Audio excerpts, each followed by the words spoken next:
Ukraine চাইলে British অস্ত্র দিয়ে রাশিয়ার অভ্যন্তরে হামলা চালাতে পারে বলে মত দিয়েছেন যুক্তরাজ্যের পররাষ্ট্রমন্ত্রী ডেভিড ক্যামেরন।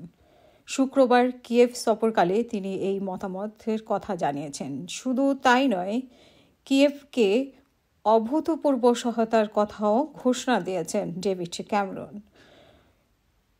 ক্যামেরন বলেন, ইউক্রেনের যতদিন প্রয়োজন হবে যুক্তরাজ্যর পক্ষ থেকে প্রতি বছর ৩৭৫ কোটি মার্কিন ডলার করে দেওয়া হবে।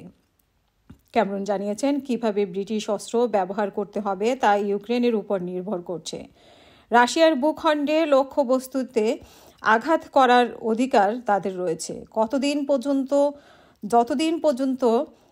প্রয়োজন ততদিন পর্যন্ত যুক্তরাজ্য প্রতি বছর ইউক্রেনকে ৩৭৫ কোটি ডলার দিয়ে যাবে। ব্রিটিশ পররাষ্ট্রমন্ত্রী আরও বলেছেন, রাশিয়া যেভাবে ইউক্রেনের অভ্যন্তরে হামলা চালাচ্ছে তা দেখে আপনি বুঝতে পারবেন কেন ইউক্রেন নিজেকে রক্ষা নিশ্চিত করার প্রয়োজনীয়তা অনুভব করছে। ক্যামেরনের এই মন্তব্যের নিন্দা জানিয়েছে রাশিয়া। একে ভয়ঙ্কর বিবৃতি বলে মন্তব্য করেছেন দেশটি।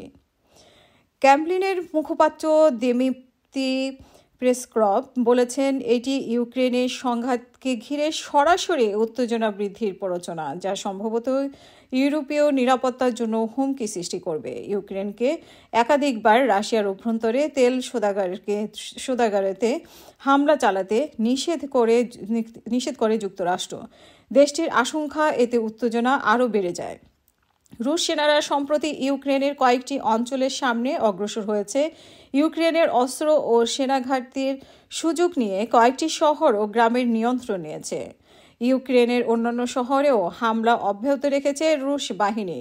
শুক্রবার রাতে রাশিয়ার ড্রোন হামলার ইউক্রেনের দ্বিতীয় বৃহত্তর শহর খার্কিতে ৬ জন আহত হয়েছে। তাদের মধ্যে ২ জন নারী ও একটি শিশু রয়েছে। শনিবার ভোরে এই তথ্য জানিয়েছে ব্রিটিশ বার্তা সংস্থা রয়টার্স। মেসেঞ্জিং অ্যাপে খার্কিভের আঞ্চলিক গভর্নর ওলেহ বলেছেন, বিধ্বস্ত রাশিয়ান ড্রোনের ধ্বংসাবশেষ বেসামরিক লক্ষ্যবস্তুতে আঘাত হানলে এই ঘটনা ঘটে। এই সময় একটি অফিস ভবনে আগুনও লেগে যায়। তিনি আরও বলেছেন, ১৩ বছর বয়সী একটি শিশু এবং এক নারীকে হাসপাতালে চিকিৎসা দেওয়া হচ্ছে। আহত আরেক নারী ঘটনাস্থলে চিকিৎসা দেওয়া হয়।